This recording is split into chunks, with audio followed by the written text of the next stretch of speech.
9-year-old Nicky Johnston was, in the truest terms, a worrywart. He would worry about going to the toilet. He would worry about animals in the rain at night. He would worry about what part of the playground to play in. If there was something to worry about, he would. His mum, Nicky, watched helpless as Bailey's anxieties took over his life.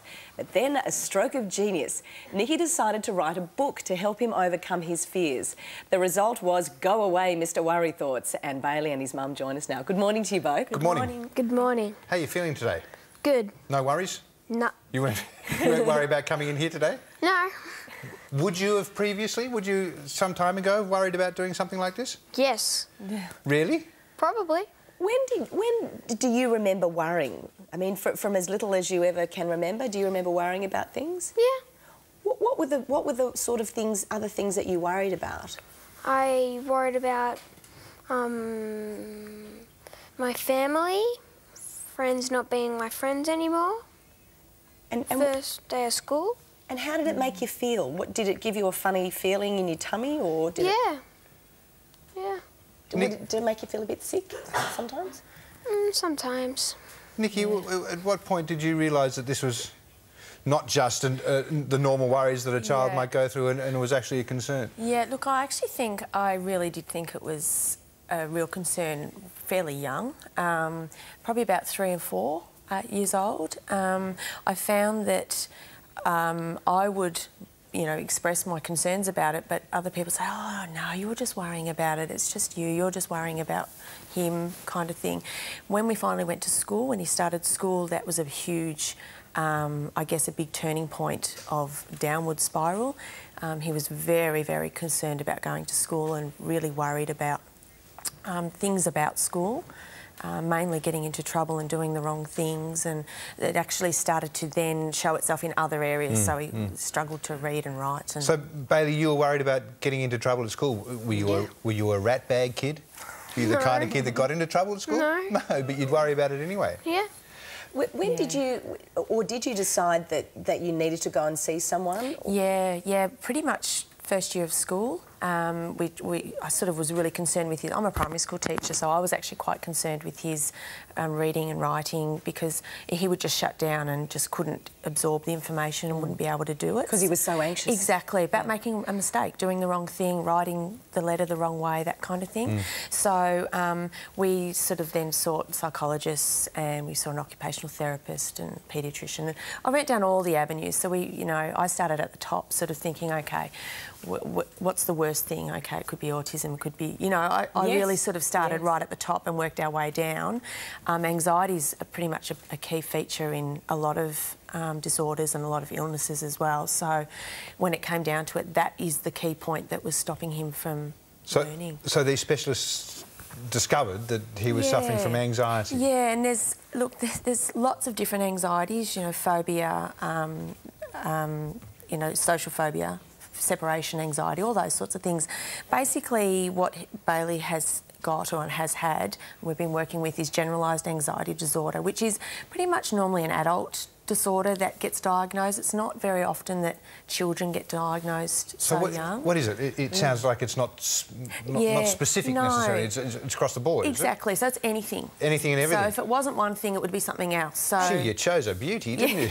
And I'm going to give you a big compliment here. And I understand that it's a disorder that is generally found in very bright kids. Yes. Yeah. So you're too smart for your own good, That's Bailey. Right. the intelligence doesn't match the emotional maturity, so that to be able to work the information that is, So did Bailey have any additional obsessive compulsive? Was there any other, or could you see it maybe slipping into it? There was lots of things. I sort of, as I said, I went to the top and I went to the worst thing, and sort of worked our way down. Definitely has obsessive compulsive tendencies, but then that Nothing can wrong come. with that? No, well, that can come with anxiety. I mean, he went through a stage where germs was a real issue, but it wasn't so much the washing of the hands 10 times. It was germs of touching this, touching that. Well, what answers did the specialists give you? I mean, did they give you a routine, which is? We had a lot of things that we used to do.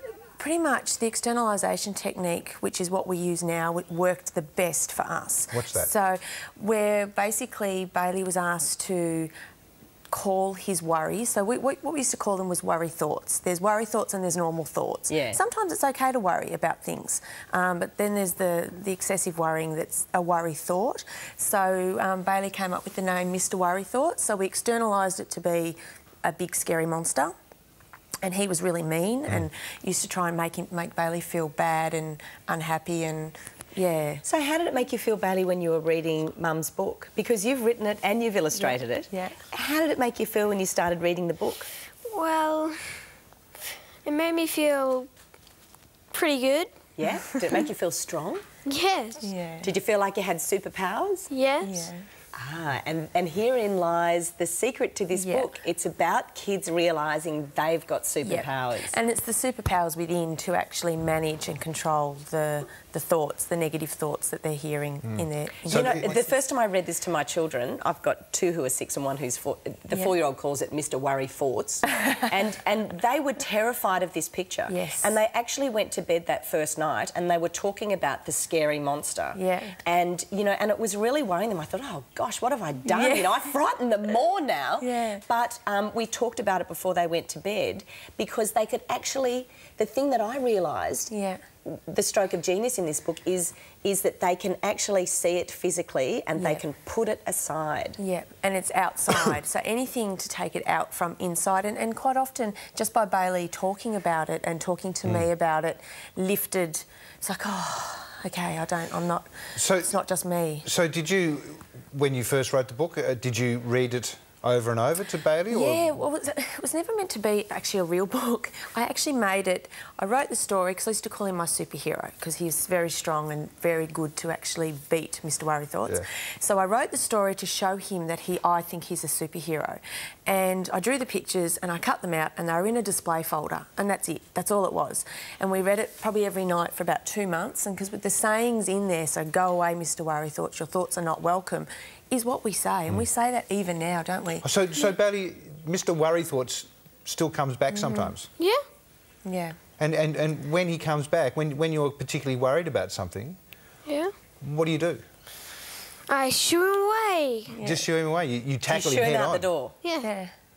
And he comes out and he can now actually say, Mum, I think I'm having a worry thought, which is a really good identification of, is this a real worry or is this a worry thought? And once he can acknowledge that it's a worry thought and he comes out and he says, oh, I think I'm having a worry thought, we say, OK, what do we say? Is that the best he can do? Because that's really pathetic. He's just trying to make you feel sad and bad. Yeah. So... Did you discover that this was the best way to deal with Bailey's condition, for want of a better word, because there wasn't anything else on offer? Look, there's a lot of information, really valuable information for parents and for adults who suffer anxiety, because, I mean, anxiety is a disorder that affects, you know, the whole range of people.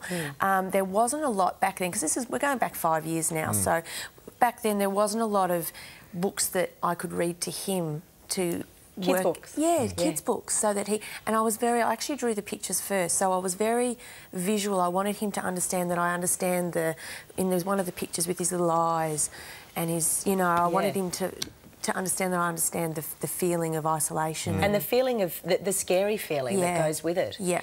When you were chatting with the specialists, did they say to you that that these anxiety disorders will follow him through his adult life and that it's good to get a handle on it now? Look, basically anxiety is normal in children and they do grow up and they do learn to manage it, and that's just part of life. I mean, everybody suffers anxiety. It's just that little few people that it sticks with and can actually get worse as life goes on. So for Bailey, if he wasn't worrying about school, he'd be worrying about detentions in high school. He'd be worrying about failing his licence. Like, it was failing always... your licence already? Yeah. Oh, man. But also this, I mean, his worry thoughts had physical manifestations too, didn't they? I mean, he wasn't eating properly. No, he wouldn't eat breakfast before school, would walk off to go to school and then come home, so I can't go to school. Wasn't sleeping. So did you get to a point where you were able to recognise that he was about to have a worry experience or he was going through a worry experience? Yeah, sometimes it would just happen. too. Sometimes, and that was the key thing, trying to pick up, OK, what are the things that make him concerned? And really it's fear of the unknown. So fear of fear. Exactly. So anything new, we would sort of talk about a lot. Like coming here today, we talked a lot about, you know, what's going to be like and that kind of thing, because it can create... Not nearly as scary as you thought, is it? What do you think of this dress, by the way? Are you worried about that? Come on, what are you doing? Just quickly, why were you inspired to turn this into a book? I spoke to Bailey's teachers at his school. Were fantastic, really supportive. They recommended that this needs to be more. It needs to be accessible to other kids because there's so many other kids, and the psychologist as well said, "Wow." Fantastic. And also, in the back of it too, there are all those great handy hints of ways that other ways you can get rid of your And they're things that we use. So they're actually things that we still use. We use now. Right. They're not like writing down your thoughts on a paper plane and throwing them away. Great idea. Well, it is now the favourite book in our household, so thank you. Really thank appreciate you. And thank you for coming in this morning. And Bailey, lovely to meet you, mate. Don't worry anymore. Good luck with your driver's You're under control. licence. After the break, Ariane gets all Chinese with a duck.